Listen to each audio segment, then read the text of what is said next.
Good evening and welcome to today's meeting of the Commonwealth Club of California. I am Elizabeth Carney, the chair of the club's Business and Leadership Forum, and your host for today's program, which is entitled How Wall Street is Fleecing You and Ruining America. For the question and answer period today, we'll be using the microphone to my left so that when we get to the portion of that program, you can line up there. All the club programs are recorded, so we want to make sure that the questioner's questions, as well as the speaker's responses, are recorded. Don't call out your questions without the microphone. After the talk, we'll be having a book signing featuring Leland Faust's book, A Capitalist Lament, How Wall Street is Fleecing You and Ruining America. Because the program is recorded, I ask that you double-check to make sure all cell phones and pagers are turned off. I will pause for a moment and then do the introduction for recording purposes. Before I do that, I wanted to call to your attention that there are several good programs coming up. Tomorrow there's a program called The Intergalactic Design Guide, a quantum approach for human and business potential. Also on December 12th, there's a program that features Dale Doherty, who's the founder of Maker Faire, and will be here to discuss how the maker movement is changing minds, business, and communities.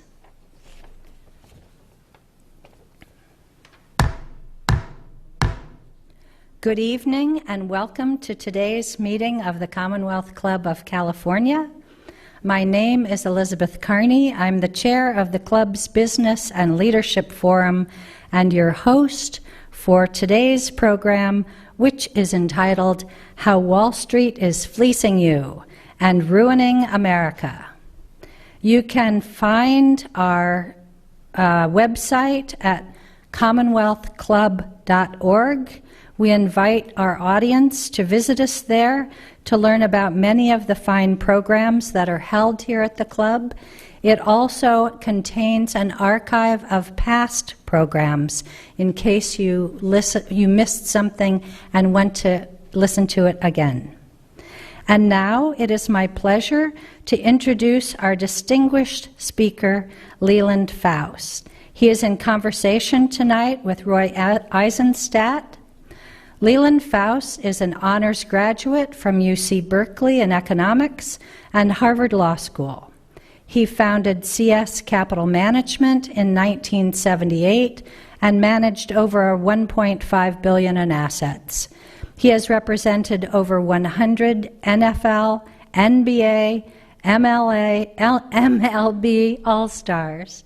He has been profiled in the New York Times, Barron's, Sporting News, the San Francisco Chronicle, the San Francisco Examiner, Sports Illustrated, the Wall Street Journal, and many others. He's appeared on major networks and financial cable networks. Here he is in conversation with Roy Eisenstadt, former president of the Oakland Athletics. Welcome. Thank you.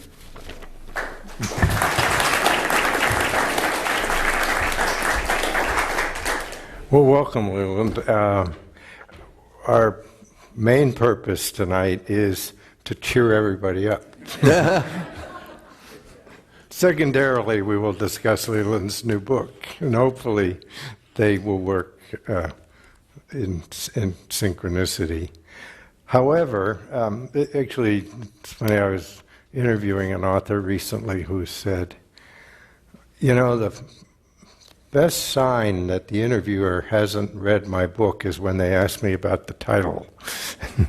So I'm going to have to somehow get past that inference, Leland, because I think in the rest of our evening, framing the title of your book, I think, is very important. A Capitalist Lament is one phrase, very poetic, but the How Wall Street is Ruining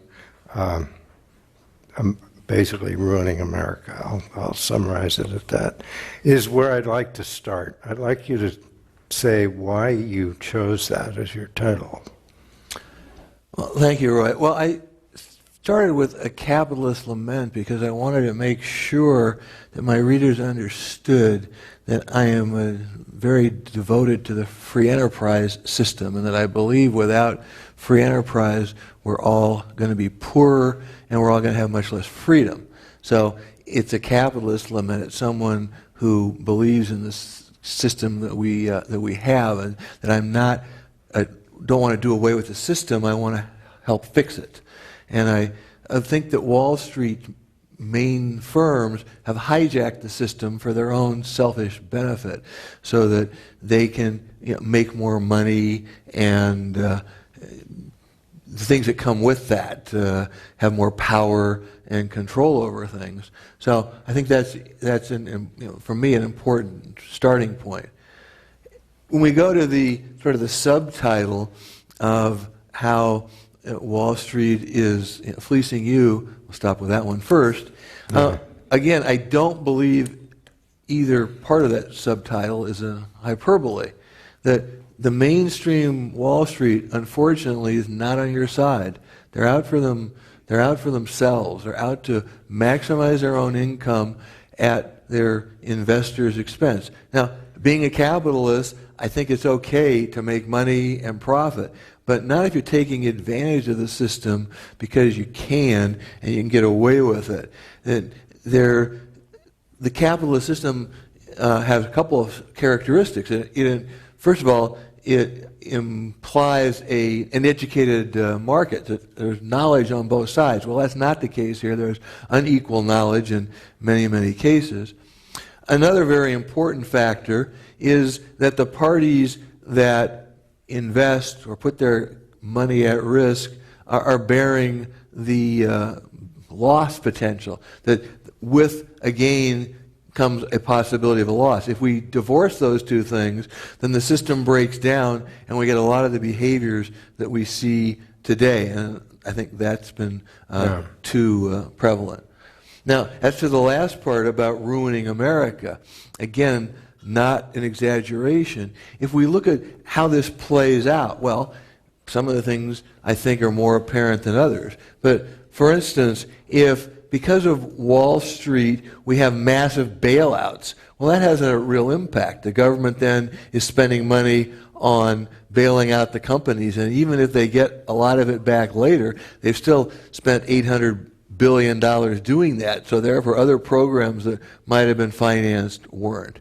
If Wall Street has pension plans paying too much, then that has a big impact. Either the pensioners are going to get less, or the government, if they're government pension plans, is going to have to pay more to do that. So taxes are going to go up. So this has an impact. Or at the extreme, if you have funds going under, then it's really a problem. If you have a situation where Wall Street's encouraging get-rich-quick schemes, and we destroy the incentives for hard work and slow and steady, then again, I think that has a real impact on the society. So there are lots of others, but I think those are some of the major ones. And I want to say at the outset, we're not going to be able to cover near 1/10 of the amount of material that's in this book. I highly encourage you to read it. It's a very educational as well as informational about the problems that Leland's addressing. Let's dig into it a little bit, but I'm always puzzled by what we mean by the term Wall Street. I mean, I know there's a street called Wall Street, but what is the market segment that you're describing as, quote, Wall Street? Well, to some degree, different people would have different answers to that question. When I'm using the term Wall Street, I'm using the major firms that have huge financial interest in America. So I'm talking about the major banks in America. I'm talking about the major stock brokerage firms, the major insurance companies, the rating services that service these companies, some of the mutual fund complexes, the government to some degree, because the government regulates this and the Congress passes laws that affect it. So even though that's not technically Wall Street, to put it in quotes, it's really part of the problem. So it's really the sort of the very large, well-established firms that are leading the financial world. That's what I'm referring to as Wall Street. I thought it would be good to get that out because we have a lot of other elements of the financial market who are not engaging in a lot of the behaviors that you talk about in this book. Let's go to example. Somebody calls me and says, hey, I got this really good buy I can put you into on some Class C mutual fund shares. And the Class C is really good because blah, blah, blah. And they give me this sales pitch, and it sounds to me like I'm getting quite a good deal. I'm taking this example from your book, obviously. Yes. Why don't you explain that, and as a typical example, I think, of what you're talking about the lack of fiduciary accountability that the investment advisor has to his client.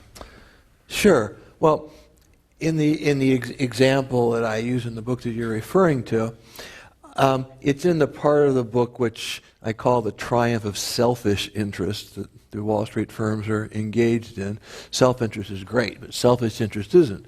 Well, Wall Street, many of the main firms in Wall Street started the mutual fund industry long ago, and they were salesmen, and they got commissions for putting their clients into it. So you would invest $1,000, but 5% would go for a commission, so $950 would actually go to work for you. Well, over time, it became clear with the proverbial every academic study that the firms that charged these commissions didn't perform better than the firms and the mutual funds that didn't charge commissions. And you say, well, how do people get paid if they don't get commissions? Well, they got paid management fees for managing the fund every year, but they didn't pay salesmen. So Wall Street was taking a lot of heat that how can you sell these commission products, so-called load products, when the no-load funds are performing better, and so they had to come up with a solution. So they came up with this brilliant marketing plan. And they created the Class C shares. Well, the Class A shares were the ones that had the commission, the 5% or so commission. The Class B shares had a commission if you got out before a certain amount of time. But there was that. The Class C shares they came up with, and the sales pitch went something like this. Well, we had Class A shares and Class B shares that do have commissions, but we're going to have a new Class C share that won't have a commission going in or going out as long as you agree to stay for at least 5 years. And by the way, that's a good idea. You want to be a long-term investor with your mutual fund shares, and you don't want to be paying in and out costs. So great. So sign up and stay for 5 years, no commission. But you have to keep your word. If you go out early, then the first year you got to pay us the 5% commission. The second year, 4%. Third year, 3%, etc. But at the end of 5, no commission. So the sales of the A shares essentially went to 0. And the C shares started getting all the business from the companies.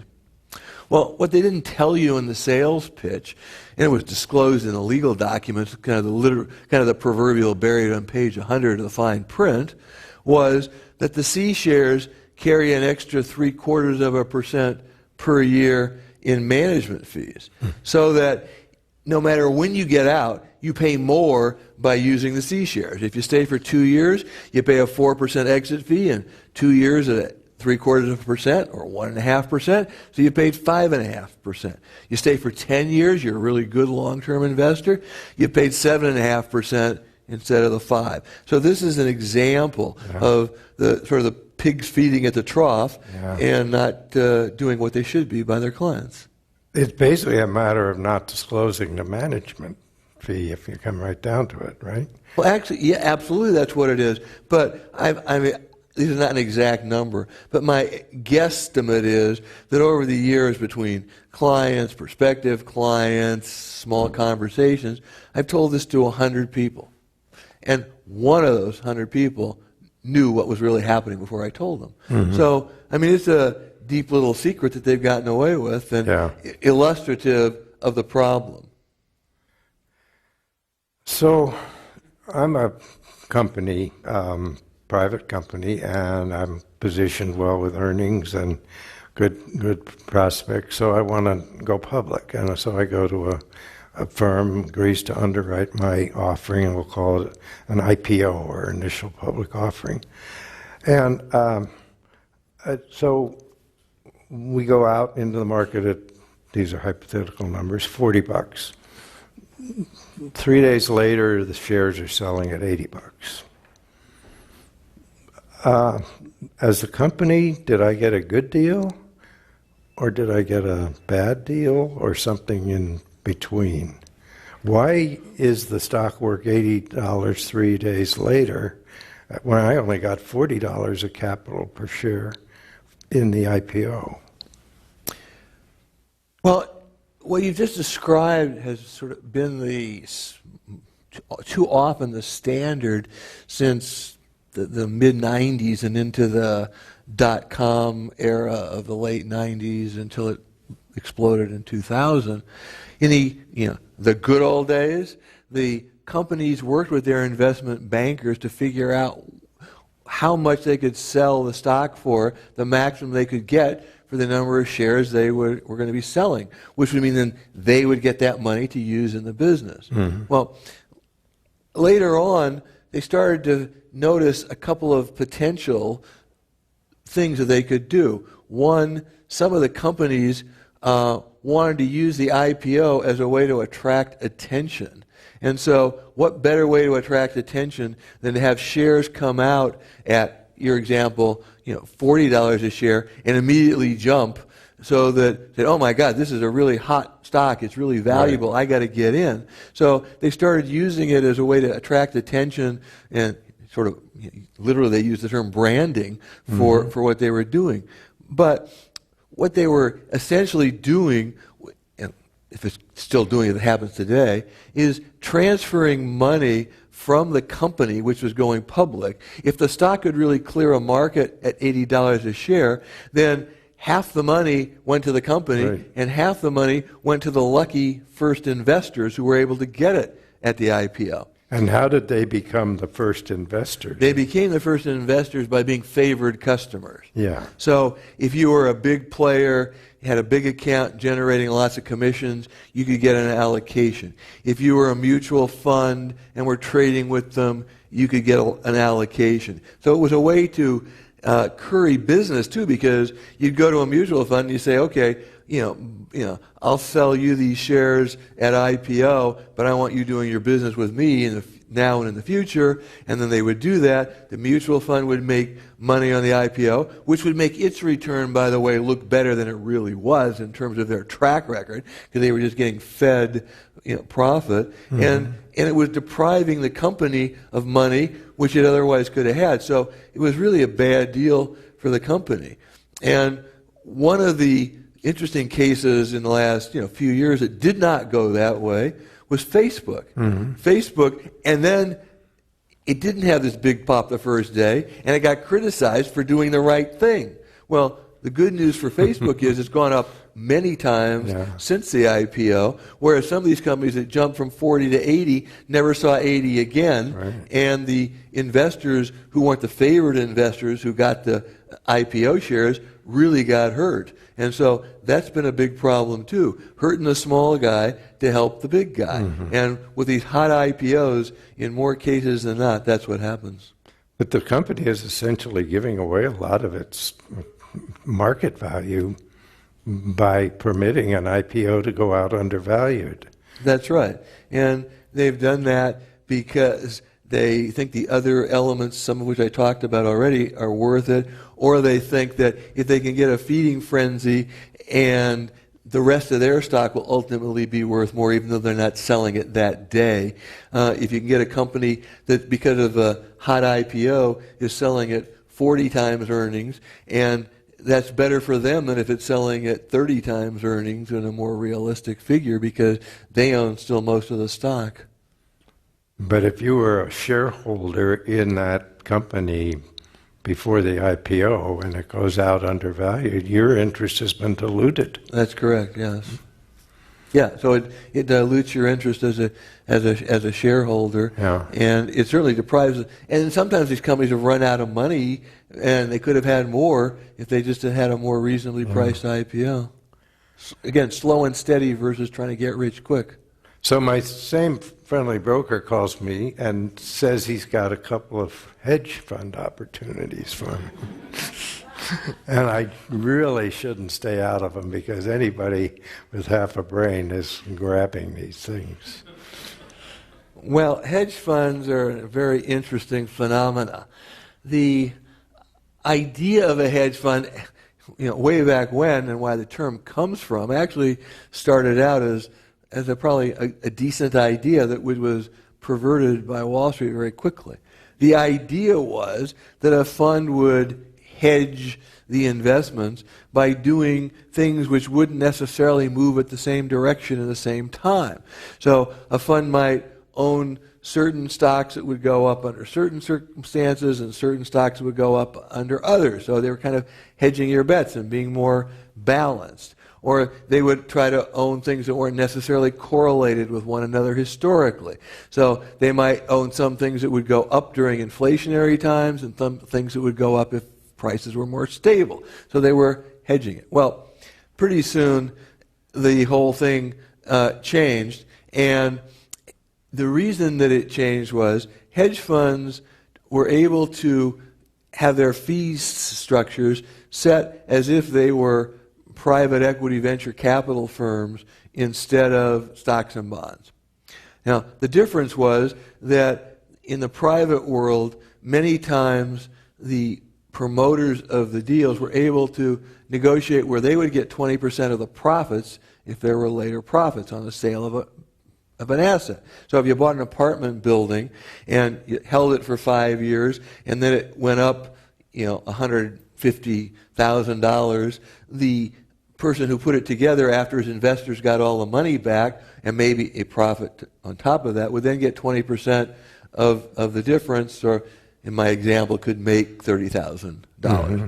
But then some bright person said, well, let's apply this to hedge funds even though we're just investing in stocks and bonds. Yeah. Well, it changed the whole thing so that if you called yourself an investment manager, you might make a 1% fee or less, whereas if you called yourself a hedge fund manager, you'd make a 2% fee plus 20% of the profits for doing the same thing. There was a professor at the University of Chicago Business School who says to this day, and I agree with him, a hedge fund is a way to charge more money disguised as a class of assets. And that's what's happened. And so the hedge funds today are not doing that. They're just an excuse for charging more for the same thing, or even worse, charging more for gambling. And they do things which they say are to hedge, but in fact they're just to gamble. So they involve themselves in options, in short sales, in derivatives, things. These are the technical terms for them. We can define them if you want me to. But the idea is they're actually engaging in gambling transactions, and the reason is they want to exploit that 20% profit. They want to take a chance, because if they take a chance and win, they get their 20%. If they take a chance and lose, it's somebody else's money, which gets us back to another problem I talked about before. Capitalism doesn't work if you're taking chances with other people's money unless you are a true fiduciary, meaning that you're really acting as if it were your own, but most of them don't. Yeah. So, therefore, what happens? They take a chance, it goes up, they get their 20%. They take a chance, they lose, it goes down. Somebody else loses, they go out of business with that fund, and start a new one so they can start all over and try to convince other people to come with them again. So these hedge funds have become a way to gamble. Most of them are very risky. Clearly, over time, the hedge funds have grossly underperformed the S&P 500 index. You know, there's no 10-year period that I've seen where they're even close. The only 5-year period when they're even close was the 1 year in '08 when the markets crashed. And in some 5-year periods, which include '08, the hedge funds eked out a teeny victory. But the next 5 years, the average hedge fund trailed the S&P 500 by, I believe it was 14% per year. So if they outperformed for 1% for the one worst year in '75 and then underperformed by 14% a year for the next 5, I think that tells you what's going on. So the hedge funds are just a way that Wall Street and its establishment have been able to get their hands on $3 trillion worth of assets just to be able to charge more for poorer performance. And it's just an example of a combination of what I've referred to in the book as a selfish interest, and also it's a big part of what I, again, referred to in the book as the ultimate con job, which is getting people thinking they're investing and in fact they're gambling. Well, that's what I was going to ask, because Darwin would tell us that these hedge funds would have gone to some point near extinction at this point if the returns are as you described. So there's a psychological element that keeps this market driven and growing? Well, yes, I think there's certainly that's the case. That they constantly sell it on the basis of we're going to do better next time, or one of the things which is a major problem across all Wall Street is always pretending that when you managed something and it didn't go well, it was somebody else's fault, not yours, totally unforeseen. If only we hadn't had the crash in 2008, everything would have just been fine. Well, we did have the crash, and my money suffered because we did have the crash, and the fact that you can say, well, it wasn't predicted, so what? It wasn't predicted. Or, if only interest rates hadn't gone down, we'd have been fine. Or only if inflation had been lower. Who could have predicted the Gulf War? Or who could have predicted, Saddam Hussein and the second Gulf War? Yeah. Well, guess what? We live in the real world, and these things count. And so that's a lot of how they get away with it. I mean, some of them, and I know this is hard to believe, but they advertise and they've said, well, our models worked, it was the markets that didn't work. And they get away with it. They're brilliant academic models. And so it's that. There's also this delusion, and it's across Wall Street, it's across a lot of other things too, that we can pick the good ones. And I literally had that discussion with the person who runs the retirement fund for the city of San Francisco. And I suggested to them, as they were starting to go into hedge funds, I said, this is a terrible idea. Don't do it. And I sent all the board members the facts that showed that hedge funds underperform. And they came back to me and they said, we can't argue with your statistics, but we can pick the good ones. And I said, do you understand what kind of money you could make in the financial world if you could pick good hedge funds? Yeah. I mean, I said, I don't care what you're paid, start with an extra zero or two. Yeah. Well, and there is a liquidity or illiquidity aspect to them as well. You can't just get your money out whenever you wish. What do you think, CalPERS, what is CalPERS doing about this? Well, CalPERS, on the issue of the hedge funds, came to their senses and said that they were going to get out completely, and they've been in the process of doing that. So they're out substantially. Some they're still struggling with the point that you just mentioned, Roy, that some of these hedge funds have long lead times that you have to give in order to get out, which again is sold on the basis of, well, we need to have this lead time so we can strategically liquidate our investments if investors get out. In fact, it's just a way to keep you in longer and earn the fees longer, which is a major motivation for that. You could have them much quicker if that was the only reason. So CalPERS has got out at a time when the San Francisco Pension Fund said they were getting in, despite being told it wasn't a very good idea. Yeah. You mentioned derivatives, and I don't know if you said CDOs or not before, but it would be worth talking about that, because it's one thing to buy equity or share in an underlying company. It's an intangible piece of paper that represents a percentage of ownership in an actual company. But when we start inventing what we'll call derivatives and then backing those up with credit default swaps and the other, what I'll call secondary or less tangible investment vehicles, it strikes me that starts to get really close to gambling. So what I'd ask you to do is to comment about this market that has been created by these quite clever people about how to turn,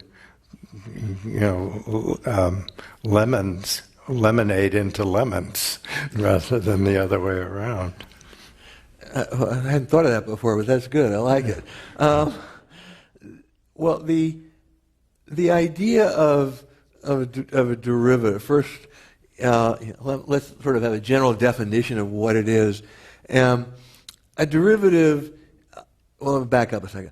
An investment, you buy something. Now, it is represented by pieces of paper, yes, but those pieces of paper represent an ownership of an asset. So if you own stock in a company, you just say you own a small piece of everything the company owns. So you actually own something. You own something that is hopefully generating income and profits.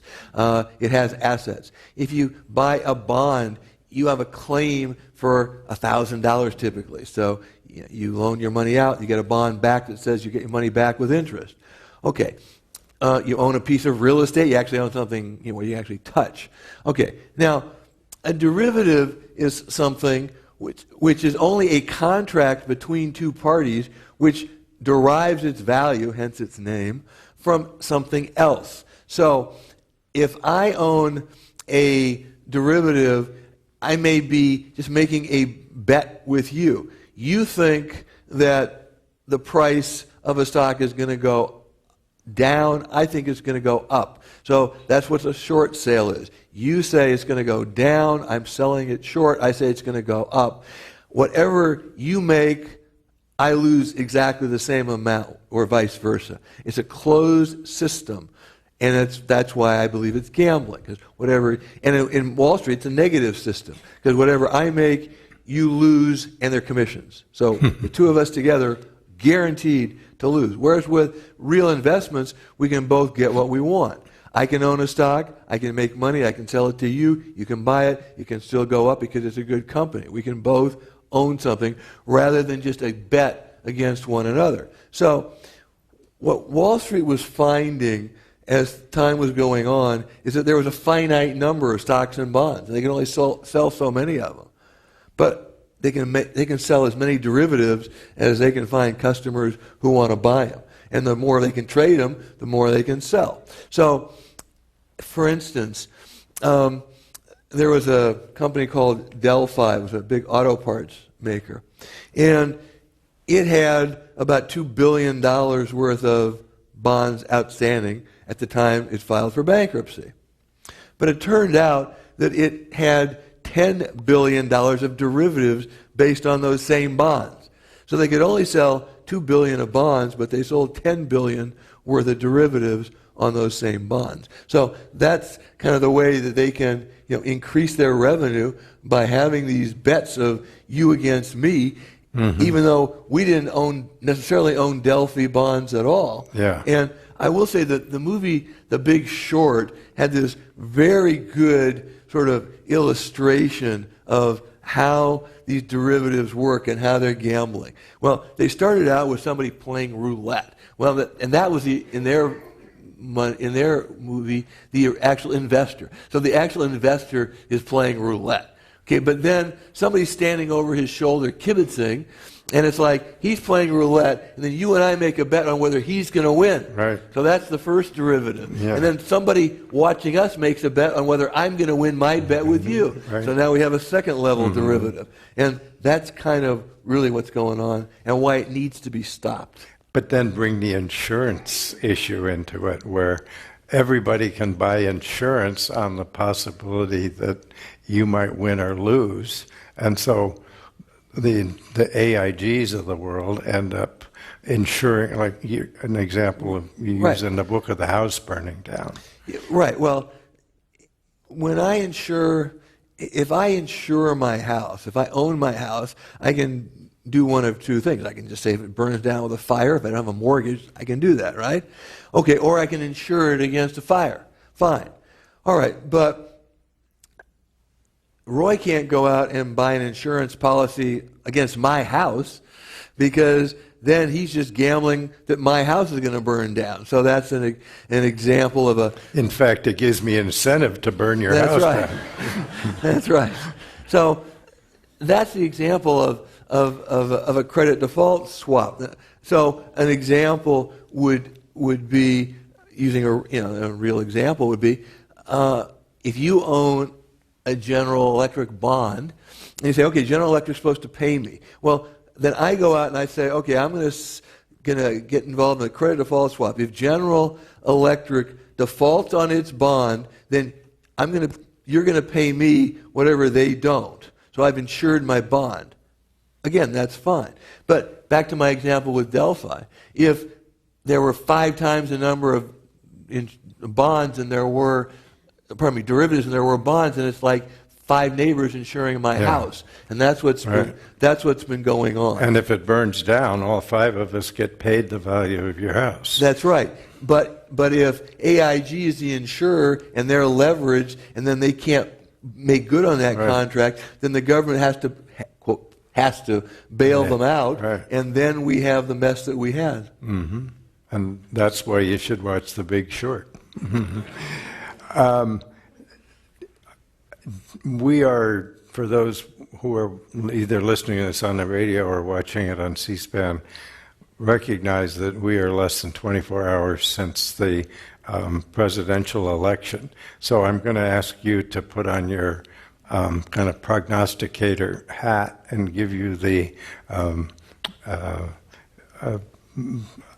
allowance that none of us know really what's going to happen. But if you were to take a look at Wall Street as it's configured now, including what's good about it and what's bad about it, how do you see the new administration coming in affecting the environment that you've been talking about? Well, fine. First, I'm happy you didn't ask me to predict what the markets would do, because no, not what the markets I said I'm happy you didn't ask me that. Well, you shorted the Dow, I assume. Oh, that's right. Yes. First thing yesterday. Yeah. Well, I think there are a number of things that I see here. Part of it is going to obviously depend upon who Donald Trump chooses as his advisors. Mm-hmm. I am not sitting here today feeling very good about that personally, and precisely because one of his economic advisors has had some op-ed pieces in the Wall Street Journal in the last few weeks about a topic which I feel very strongly about, and he and I disagree.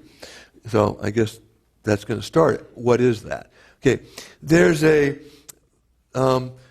standards that have applied for investing on Wall Street over the years, 2 legal standards.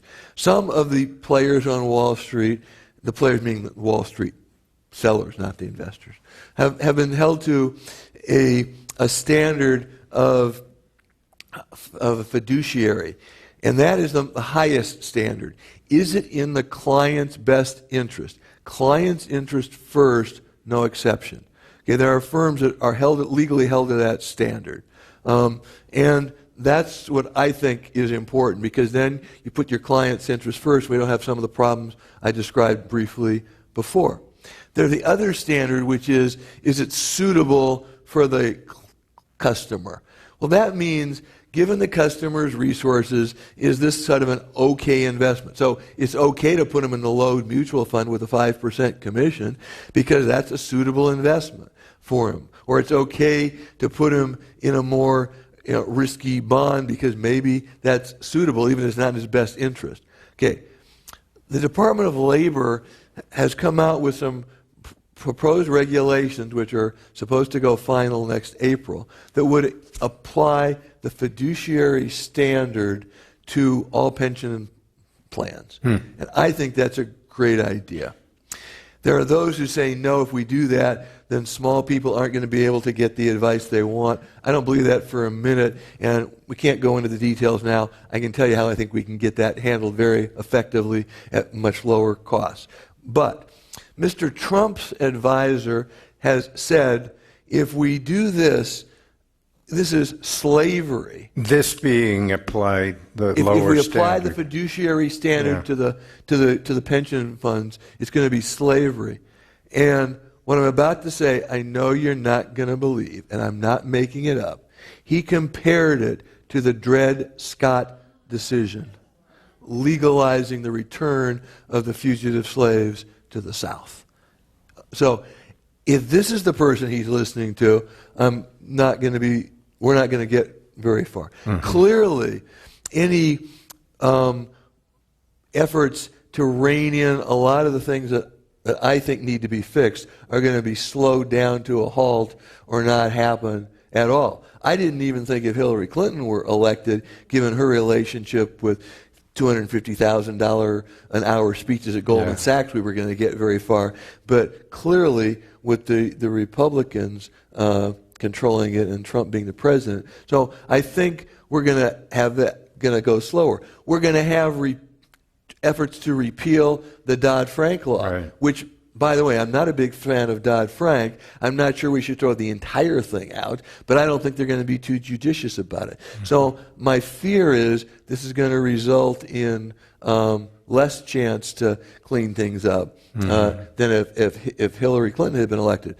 We did have the risk on the other side that we would get the Bernie Sanders wing calling the shots on that, and then my fear as a capitalist lament would be we would have gone too far. But to some degree, Wall Street's brought that on themselves, and I think that that's another way when I think that they've actually harmed America by exposing us to overregulation when, as a reaction to their taking advantage of the system.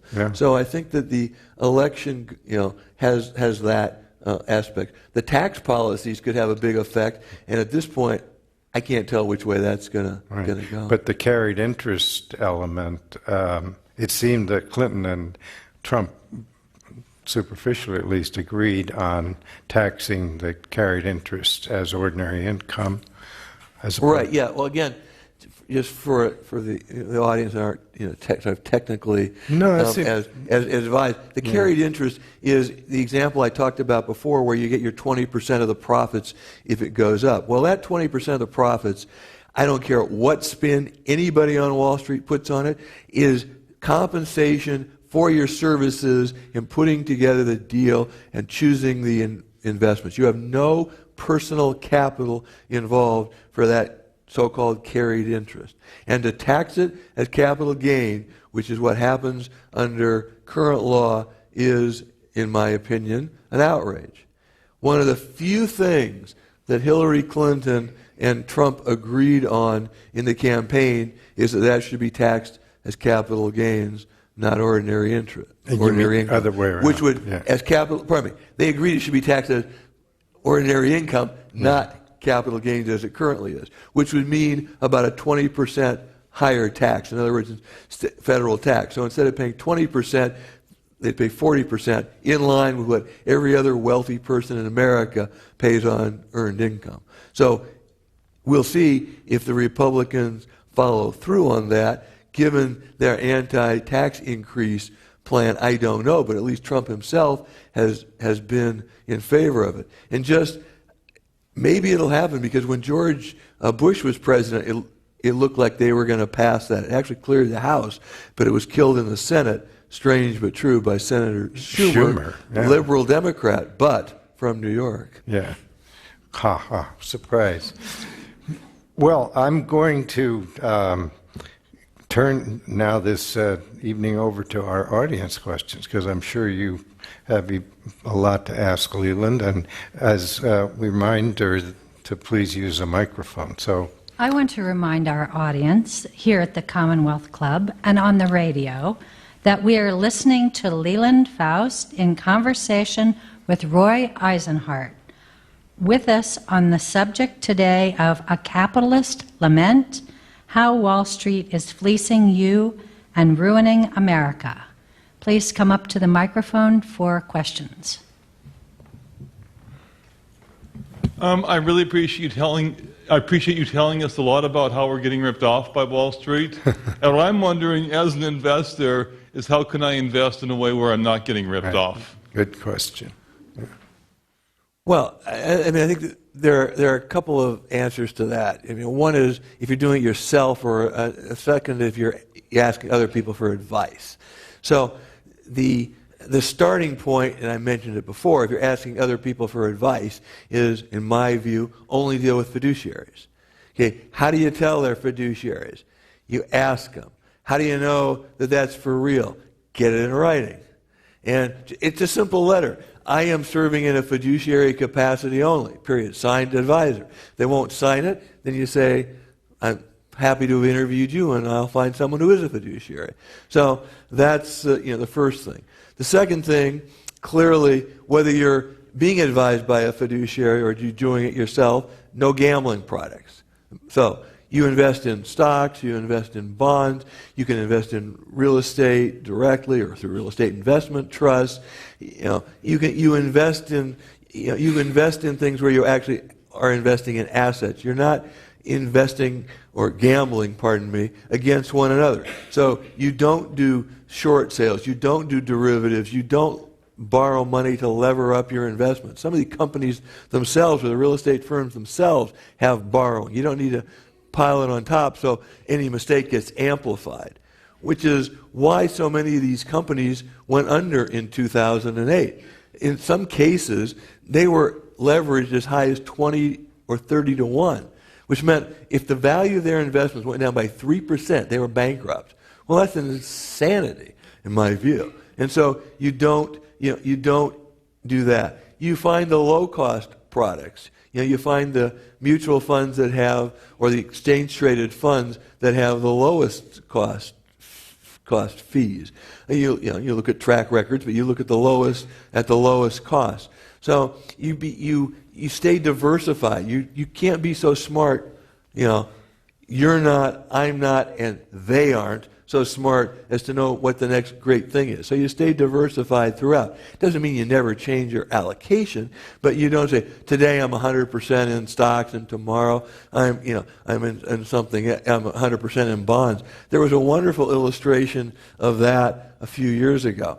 At that point, some of these big firms had stock funds and they had bond funds. And then they came up with this idea, well, we could sell our tactical asset allocation fund. We'll own stocks or bonds, and we'll vary the percentages by what's good for the client, because we can tell when the markets are going to change. Well, so a number of these firms started it. Well, after the first 3 years that I looked at them for a couple of these major firms. Okay, so you had, these are not the real numbers, but the stock portfolios went up 30%. And the bond portfolios, went up 20%. And the tactical asset allocation funds went up 15%. So you'd have been better off buying either one and not touching it than having them tell you when to move in and out. So you don't want to be playing that game. So you have to be long-term, in my view, in your investments. In and out is a recipe for disaster. So you want to have high quality. Again, that's my opinion. Others will say, go for it. If you want to go for it, then you wouldn't be asking me for advice. So, you want to, if you adhere to these kind of principles, then I believe you can get out of all this abuse that I've been talking about, and the system works. Somebody asked me, And that wasn't just any old somebody. Somebody asked me, who at the time he asked me didn't know he was named in the book. I don't know if he does now. But he said, if everything you said is true, how can you account for the great prosperity in America and the stock market over the last 30 years? And I said, easy. I said, the free enterprise system is so strong that it's managed to overcome the abuse that's been heaped upon it. And I still believe that. So I guess that would be what you can do, in a 3 or 4 minute dissertation. But maybe we should move on to the next question. Yeah. Thank you. I hope that was helpful. Yeah. Yeah. Okay. Hi. What are the solutions to reining in Wall Street? And I wonder this because an observation is that regulation doesn't seem to be able to keep up with as quickly as Wall Street moves. It just doesn't move as quickly. I worked on Wall Street for 11 years, and the business changed a lot, and the way we did business changed a lot during those 11 years. Well, I think that that's what you said is true, that the regulation has not kept up with the creative solutions that Wall Street and their obviously their lawyers come up with. But I think it's a matter of no one's really trying, and a matter of will to a large degree. By the way, I don't want to suggest it's easy. That's number one. But number two, you're fighting this incredible amount of money and power that it brings. As of a couple of months ago, so these are not the final figures, but as of a couple of months ago, of all money in America given to the presidential campaign, 14% came from hedge funds. Just hedge funds, 14%, let alone the rest of Wall Street. So, there was an honest testimony given before Congress some years ago having nothing to do with Wall Street. It was about big campaign contributions, and the person was asked, said, well, you gave all this money, did you think you were buying influence? And in a moment of honesty, the guy said, well, damn right I did. So there's that problem. There's also the problem that too much of Wall Street's regulation and enforcement has been checking boxes, not caring about what's really important, just bureaucrats doing their job, and they couldn't care less other than to complete the day. And that's a real problem. And I even had years ago an auditor from the state of California who acknowledged that to me. And he came in for an unannounced audit, which is what happens to registered investment advisors. And in those days, no matter how big you were, you had to be registered with every state in which you operated, as well as the SEC in Washington. So he came in and he said, well, you know how this is going to go. I said, no, how's this going to go? He said, well, I'm going to poke around here for a few days. And he said, I'm going to find something or two where there's a technical violation, because there's so many little rules. And he said, and then I'm going to send you a letter telling you about that. And he said, and then you or your lawyer are going to send me back a letter saying, gee, we're sorry, and we're going to fix it. And that'll be the end. He said, we both know that the guys that are really cheating don't register, so I can't audit them. Yeah. And that's what's been going on. And so you get too much of that, or you get the SEC not paying any attention. And, of course, the example is the Madoff case. The Madoff, right. The biggest, fraud on Wall Street. It was called a hedge fund. It really wasn't. It was just a Ponzi scheme. $50 billion over years and years. Well, while that was going on, there was a guy who was operating a hedge fund, working for his boss, but he was managing a hedge fund. And his boss hauled him in one day and said, I have a problem with you. You're doing exactly what Madoff's doing, and you're not making anywhere near the money he is. How come? Well, he said, gulp. So he went and he investigated. And then he wrote a letter to the SEC, after he shared it with his boss, explaining, what the problem was. And in case anybody didn't bother to read the text, the title of the letter was something like, I don't have the exact title here, but I'm going to get it close enough. It's Why the Biggest Hedge Fund in the World is a Fraud. and they totally ignored it. And he sent something again a year or so later, and they ignored it. And then it blew up a few years later. So this is what they're not paying attention to. And what they do pay attention to are little nothing rules that don't really matter. So they go out of their way to make sure that if you work for an investment advisory firm, you don't buy 100 shares of IBM stock before your clients buy IBM stock, because you might move the market. Now, there are certainly circumstances where an investment advisor could do that. He could buy first, have his clients move the market and profit, but not with 100 shares of IBM. Yeah. But you have to keep all those records if you're an investment advisor, and then they come in and inspect those records. So they're worried about that instead of what's happening with the biggest fraud in hedge funds. So, But they did get Martha Stewart. exactly, yeah. They got Martha Stewart, but quite frankly, they got her because she or her lawyers gave her horrible advice. When they came in, what did she do? She lied about it. She obfuscated. So they got her for obstruction of justice. If Martha Stewart, this is just my guess, can't prove it, but when they came in, if Martha Stewart said, "Hey, look, guys, I sell cookbooks and decoration. How can I help you?" No one would ever bother her. Why should they have? But one thing might point out is also the SEC doesn't have jurisdiction over hedge funds. Isn't that true? I mean, No, the SEC. they operate out or in a different zone. Well, the SEC has some jurisdiction, but they don't have to register Well, with the that's what I SEC mean. the same Yeah. way. Yeah. So they don't. They can sell securities, the interest in the funds, without being registered. So they have much laxer rules. Yeah. Unlike a mutual fund, they do not have to disclose their holdings to the SEC. There are some rules that the advisors to the hedge funds have to disclose some aspects of their holdings, but not what the hedge funds themselves own. So for completeness, I'm just sort of throwing that in. But no, there's much less regulation of the hedge funds because they're supposedly being bought by well-heeled advisors, investors who can take care of themselves. But it's an outrage when over half of the hedge funds in the country today are held by pension funds. Yeah. And those are public entities, many of them, or corporate pension funds. And for hedge funds to be in there and then them not being registered and regulated much more severely is a true outrage. Mm-hmm. Hi there, Mr. Faust. My name's Chad Masipo. I'm more in the sports world, and I'm listening to your about getting involved in the hedge funds and getting involved in your own fund and all. And I'm just interested in how you got involved in the sports world, into the being named Sporting News Top 100 influential people. Does that come with sports investments with your clients, or I'm wondering how you that moved into from where you started to what you do now.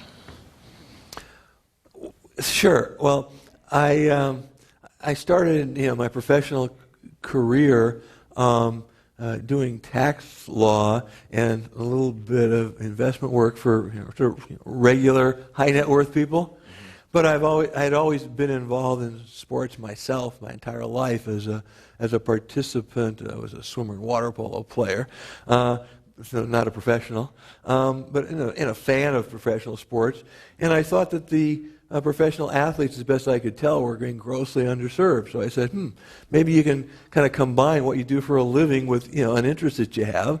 So I started talking to a few people and eventually obtained a few clients who were professional athletes. And by following my kind of own advice of slow and steady, kind of gradually did things the right way and built up a practice with the professional athletes. And then by doing that, I got to know all the agents and the unions. And so it was the interactions that I had between advising players, working with the unions, working with the agents that the Sporting News recognized me as of an interesting person in sports. But my main business in that was advising the professional athletes on how to manage their money, helping with their taxes, other financial issues. But I was representing the individual athletes doing that. And so that's how it happened. This is a very understated answer.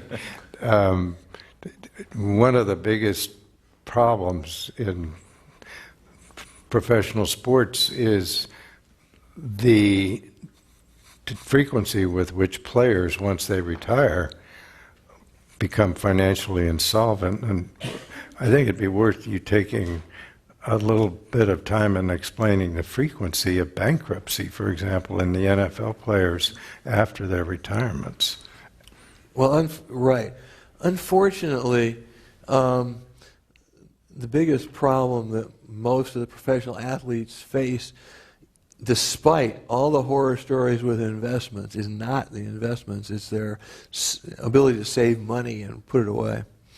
And the spending is often out of control, and it's incredible to see how someone can run through not only hundreds of thousands but millions of dollars a year.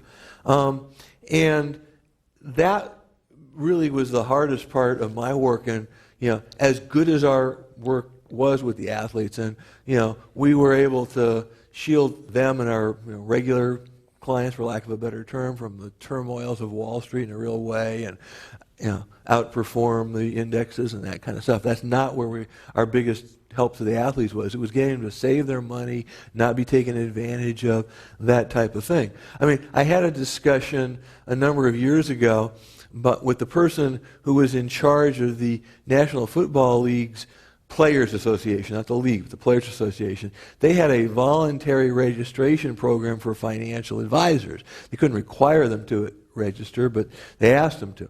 And then they were able to put the screws on a little bit because they control the agents by law, and they told an agent, we will not allow you to represent a player if you refer business to anybody that's not on our voluntary list. So to the extent an agent wanted to make a referral, and you had to register. But anyway, so I was talking to the guy who ran it, whom I'd known for years, and we had a very good rapport. We respected one another. And I said to him, look, I said, so much of your effort is just a waste, because I said half the league is broke. And he said, no, half the league's not broke. I said, yes, they are. They kind of, even if not technically, they're living paycheck to paycheck, so it's kind of the same thing. He said, well, I disagree with you. He said, but, he said, within 2 years of being out of the league, 70% are broke. So that's what he had to say. So it's a huge problem. And is it getting better? Well, it's getting somewhat better as the numbers keep going up and up, and the salaries keep going up and up. And it's a whole lot harder to go broke on $10 million a year than it is on $5 million a year. So as these salaries keep going up and up, then there is hope. But it's a real problem. I am on record as saying that the unions ought to all collectively bargain as part of what they do, massive deferred compensation plans. So whether you make the minimums in these leagues or whether you make $25 million a year, a certain high percentage of that gets put away in addition to their current pension plan, which doesn't kick in until they're 55 or 62. So they're covered from the time they're 30 until they get to that pension plan, and they make so much money, nobody would feel that pinch at all, and they would be able to solve that problem. But so far, I've been yelling at the wall. All right, thank you. At this point in our program, I want to suggest that we just have 2 minutes remaining, and so there's time for just one last question. Thank you, and I appreciate the discussion.